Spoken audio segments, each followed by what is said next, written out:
Eh bien, vous êtes avec moi aujourd'hui en région parisienne dans le studio Kremlin pour découvrir une des deux nouveautés majeures de Renault cette année. Après la 6e génération de Clio, voici que débarque la 4e génération de Twingo 100% électrique. Et vous allez le voir tout de suite, les références à la première génération de Twingo présentée en 1992 sont légion. On va faire le tour de cette voiture pour vous montrer tous ces petits détails. Vous allez voir, c'est très mignon. Alors c'est évidemment sur la face avant que les références sont les plus évidentes avec la première génération. Regardez bien sûr le regard de cette Twingo 4 avec la signature lumineuse en forme d'arche. Alors bien sûr on retrouve une petite pièce couleur carrosserie. Ici au milieu on a l'impression que c'est le capot qui se prolonge à l'intérieur des projecteurs. Et on a donc toujours ce regard assez jovial comme la première génération. Et tout comme la première génération, on a aussi cette petite pièce ici en plastique qui rappelle l'entrée d'air, souvenez-vous, qu'il y avait sur la Twingo 1. On a aussi un bas de bouclier qui est assez texturé avec une petite forme ici de gélule au niveau du bas du bouclier. Et on a quand même praticité pour la ville, des petites pièces pour protéger le pare-choc des affres de la circulation et du parking. On a aussi sur le capot un petit rappel aux entrées d'air qui étaient présentes sur la Twingo de première génération, mais ce ne sont plus évidemment des entrées d'air. Ça sert tout simplement, alors il faut un petit outil normalement pour ouvrir, là c'est déjà ouvert, regardez, je retire la pièce et on a accès au bec verseur pour mettre le liquide lave-glace. Voilà, c'est assez pratique, mais sinon je précise que le capot, lui, est fixe, on ne peut pas le démonter, ce sera seulement en concession. Je passe sur le profil pour vous parler aussi du gabarit de cette dernière génération. Alors la première faisait 3,43 m, la troisième génération de Twingo faisait 3,62 m. On a désormais 3,79 m de longueur, 1,72 m de largeur et 1,49 m de hauteur. Cette dernière génération a bien grandi. Et c'est toujours une 5 portes comme la troisième génération pour une meilleure accessibilité à la banquette arrière. On retrouve aussi cette forme de vitrage un petit peu en gélule qui rappelle la première génération.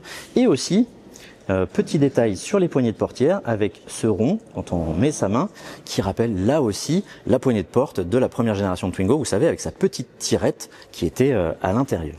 Et on arrive sur la partie arrière de cette voiture où on trouve des optiques qui font écho au projecteur avant avec toujours une signature lumineuse en forme d'arche et 3 petits carrés ici pour les feux de recul, les clignotants et les feux stop. Toujours une pièce de carrosserie.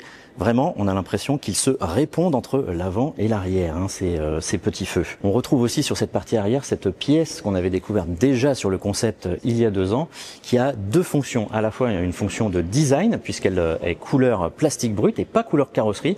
Ceci pour rendre un petit peu moins longue la voiture, sinon ça ferait un petit effet break avec une pièce qui serait trop longue de couleur carrosserie. Et elle a aussi une fonction aérodynamique pour améliorer le coefficient de pénétration dans l'air. Et cette petite aileron qui est présent sur les feux, lui aussi améliore l'aérodynamisme. Donc c'est à la fois joli et ça a en fait une fonction. On retrouve sur le bouclier, comme à l'avant, les protections. Ça, quand on se gare dans les rues de Paris, c'est bien pratique. Alors on parle chez Renault plutôt d'un rétrofuturiste. Alors on part du concept car qui a été présenté en novembre 2023 et la thématique de la voiture est déjà connue, elle est déjà en place et l'objectif c'est de reproduire cette thématique. Donc en ça effectivement c'est un exercice qui est finalement assez facile puisque nous avons notre guide qui était représenté par le concept car. Alors, principalement, c'est la globalité de la voiture, parce que on a réussi à faire en sorte que cette voiture soit reconnaissable au premier coup d'œil. Effectivement, elle fait référence aux codes qui ont fait de Twingo de première génération une icône. Et cette filiation est évidente aujourd'hui quand on révèle Renault Twingo électrique. La deuxième chose qui est évidente, c'est son regard. Alors, je parle de regard, je parle pas de projecteur. On a réussi à transmettre une émotion par son regard. Cette voiture vous capte, cette voiture attire votre attention et elle sera reconnaissable parmi toute la production automobile urbaine. Non, c'est pas une contrainte parce qu'en fait, l'esprit de Twingo, c'est une voiture abordable, simple, pratique. Et Twingo e-tech électrique devait reprendre ces codes issus de la première génération parce qu'effectivement, ce guide qui a été communiqué par notre top management devait être respecté et Twingo peut supporter effectivement un guide tel que un prix à moins de 20 000 €. Jovial à l'extérieur, mais également jovial à l'intérieur. Regardez cette planche de bord colorée. Alors, on a des rappels couleur carrosserie sur les contreportes. On a aussi des plaquages qui, en haut de gamme, techno, reprennent la couleur de la carrosserie sur cette planche de bord. Alors, en entrée de gamme, évolution, par contre, ce sera du blanc et on ne pourra pas choisir. On peut aussi disposer d'accessoires colorés qu'on peut placer sur la console centrale, au fond des bacs ici. En accessoire, on aura aussi la possibilité d'avoir un accoudoir et ça c'est plutôt pratique. Je vous conseille de le prendre en option. Et bien sûr, par rapport à la première génération de Twingo, même s'il y a quelques rappels, l'horizontalité de la planche de bord par exemple, il y a quand même beaucoup plus de technologie aujourd'hui. On a devant le conducteur un combiné d'instrumentation de 7 pouces avec des graphismes qui sont là aussi assez jeunes, assez ludique, avec des animations quand on entre dans la voiture. Le but de Renault, ça a été de rendre cette voiture voilà, assez fun et amusante. On a aussi un écran 10 pouces qui est de série sur les deux versions de la voiture. Alors, à partir du niveau haut de gamme techno, on a le système d'exploitation fourni par Google, le Open Air Link de Renault, bien connu, avec une bonne réactivité, une fluidité du système, et bien sûr tous les systèmes de Google qui sont présents, donc Google Assistant, on peut contrôler cette voiture à la voix, Google Maps, et puis Google Play Store avec un pool d'applications qu'on peut sélectionner, avec par exemple Waze, YouTube, Spotify pour écouter la musique. Et il faut signaler que pendant au moins 3 ans, Renault fournit le pack de data avec 2 gigaoctets inclus chaque mois gratuitement. On a aussi ce bouton de warning qui est, vous le voyez, très rouge, qui ressemble presque à une fraise Tagada et qui est un petit rappel de la Twingo de première génération qui avait aussi ce bouton de warning bien visible, bien rouge. Par contre, il était situé juste au-dessus du volant. Là, il a migré sur la planche de bord. Je termine avec la qualité de fabrication, la qualité des matériaux. Alors sans surprise, ce sont des plastiques durs partout, le haut de la planche de bord, en face du passager, tout ce qui est console centrale, contreporte, tout ça c'est du plastique dur. Les assemblages semblent de leur côté assez corrects. Il faudra voir à l'utilisation quand on roulera avec cette voiture, voir s'il n'y a pas trop de choses qui bougent, si ça ne crée pas des petits craquements. Mais en tout cas, ça a l'air assez sérieusement construit. De toute façon, dans la catégorie des mini citadines dans laquelle s'inscrit cette Twingo, c'est partout pareil. La Twingo 4 propose 2 niveaux de finition et fait des efforts pour ne manquer de rien côté équipement malgré son tarif contenu.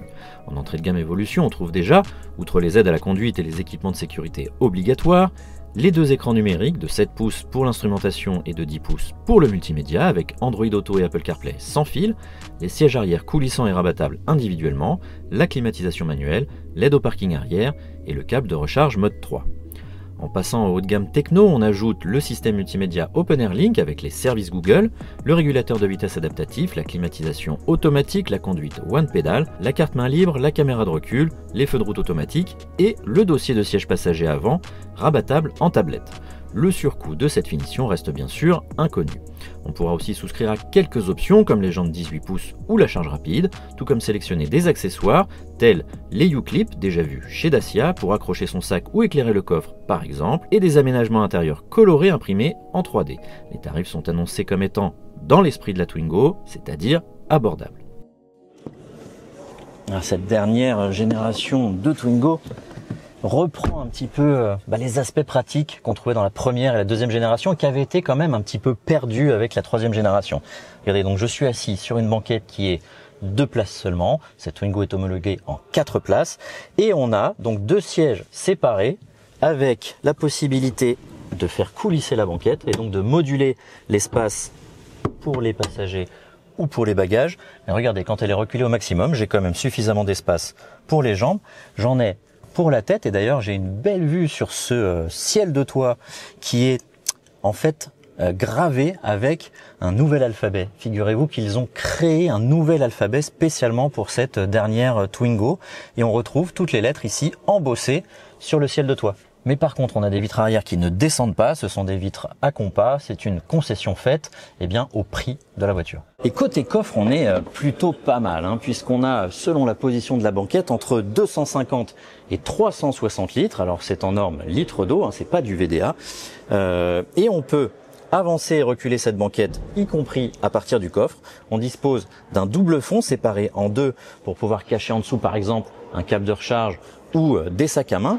Quand la banquette est rabattue, on a plus de 1000 litres de capacité et on peut également rabattre le siège passager avant pour pouvoir charger des objets longs jusqu'à plus de 2 mètres.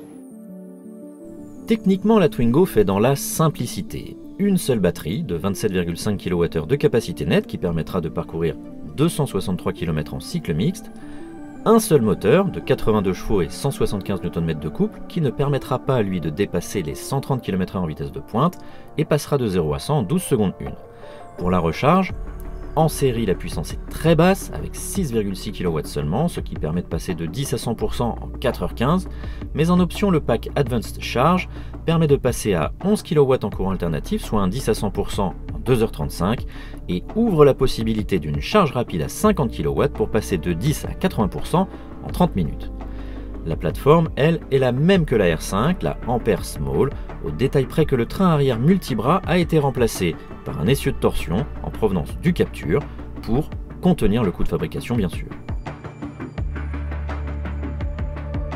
Non, ce qu'on a fait, c'est qu'on est parti des usages clients pour pouvoir dimensionner nos choix et nos priorités. Et on est parti aussi des valeurs et des forces de la Twingo 1 pour guider nos choix. Ensuite, pour le dimensionnement des éléments, on va dire, qui coûtent cher, comme la batterie, on a regardé les usages de nos clients qui roulent à peu près en moyenne pour un deuxième véhicule du foyer entre 30 et 35 km par jour. Et donc ça nous a donné l'autonomie qui est autour jusqu'à 263 km d'autonomie. Pour ça, il a fallu travailler sur la capacité de la batterie pour qu'elle soit la plus optimisée et donc réduire les coûts. Effectivement, le prix inférieur à 20 000 € est celui de la version d'entrée, la version Evolution. Par contre, l'ensemble de la gamme, avec son jeu d'options et de montée en gamme, respectera l'esprit de la lettre, qui est que Twingo est un véhicule abordable. Eh bien, c'est une bonne surprise, la découverte en vrai de cette dernière génération de Twingo. Elle ressemble beaucoup au concept qu'on avait découvert il y a 2 ans. Elle a aussi toutes ces références super agréables à la première génération. Son côté jovial, ludique, vraiment fun. Et ça, nous, à Caradisiac, on aime beaucoup. C'est aussi une voiture qui est largement modernisée, évidemment, avec des caractéristiques techniques, des équipements qui sont tout à fait à la page, une batterie qui lui permet une autonomie relativement correcte, je mets des guillemets, en tout cas pour une utilisation urbaine, c'est tout à fait suffisant. Enfin et surtout, il faut parler du prix, puisqu'il nous avait été promis à moins de 20 000 € il y a 2 ans, et elle arrive véritablement à moins de 20 000 €. Alors on n'a pas pu nous donner précisément les tarifs, évidemment il s'agit de celui de l'entrée de gamme, le haut de gamme sera au-dessus des 20 000 €, mais en tout cas c'est une performance de la part de Renault d'arriver sur le marché avec une voiture électrique de dernière génération avec autant d'autonomie et à un prix aussi maîtrisé. Ce qu'on peut vous dire, c'est que les commandes de cette dernière génération seront ouvertes en fin d'année 2025 pour des premières livraisons en tout début d'année 2026.